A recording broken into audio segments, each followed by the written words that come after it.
connecting phone company, you go at their schedule. How long do you think it would take you? Oh my God. Look what I did when I stick At my least a head. day. No, not days.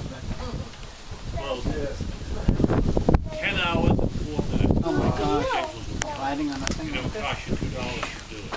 $2. This next weekend is our 75th anniversary. Listen. We will have a trolley parade with cars that don't see the daylight very often, and they'll be out on a trolley parade at 1 o'clock. There'll be live music, and there'll be activities going on all day. And this museum started because 3 gentlemen back in 1939, they were on a way to a fan trip in Portland-Lewiston line. When they passed the bit of Saco, Jerry Cunningham said, "Fellas, they've ordered the buses." And the trolleys on this line, they were taken out. So the buses took over on July 5th, if I remember correctly, 1939. The trolleys were on board. But what these 3 guys did, they discussed it amongst themselves. Nobody had ever been able to do it. But they wanted to start getting their own trolley and run it. So they made arrangements. Seashore 1160, dispatch. They made arrangements with Bishop Saco for a fan trip. Seashore dispatch, Rancho Los. 39. And they put out the suggestion that if we had enough people who donated, we could buy this car. They had the car 31 was the car they were on, and they had 15 people say that they were willing to kick in.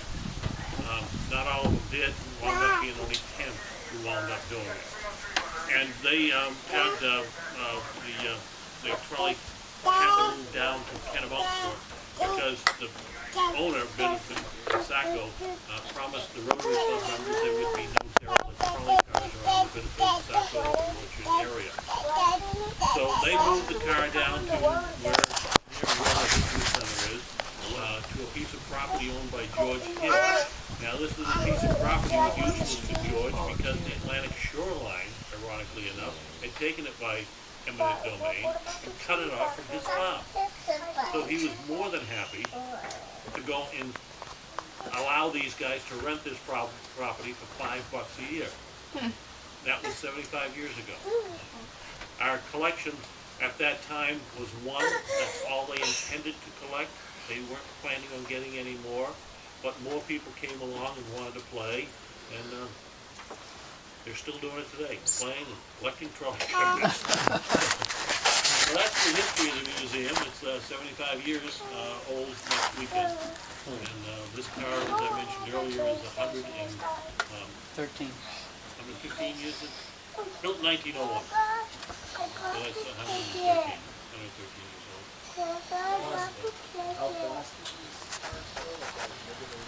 A city car usually went about 28, 30 miles an hour.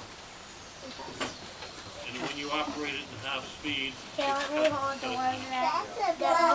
now we do have some vehicles on the property that are high speed as service. We have one that will be in the trolley parade next weekend. It's car number 30 from Lehigh Valley. It's the Liberty Bell car.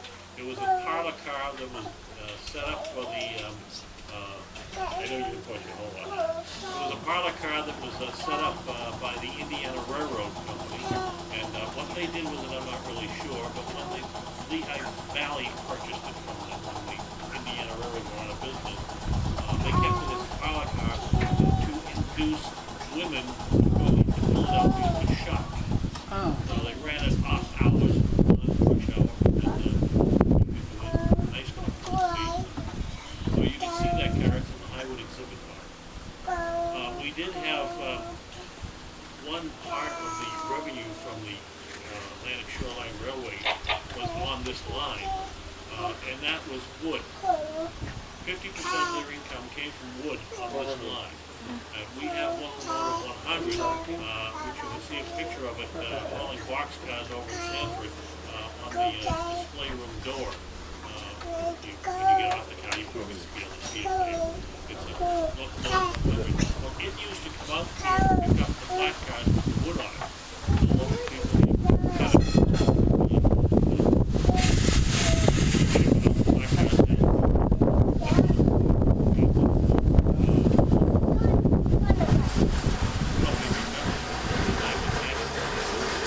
Please show 303, dispatch. Going that way instead of this way. Oh, there we go. So this is right in front of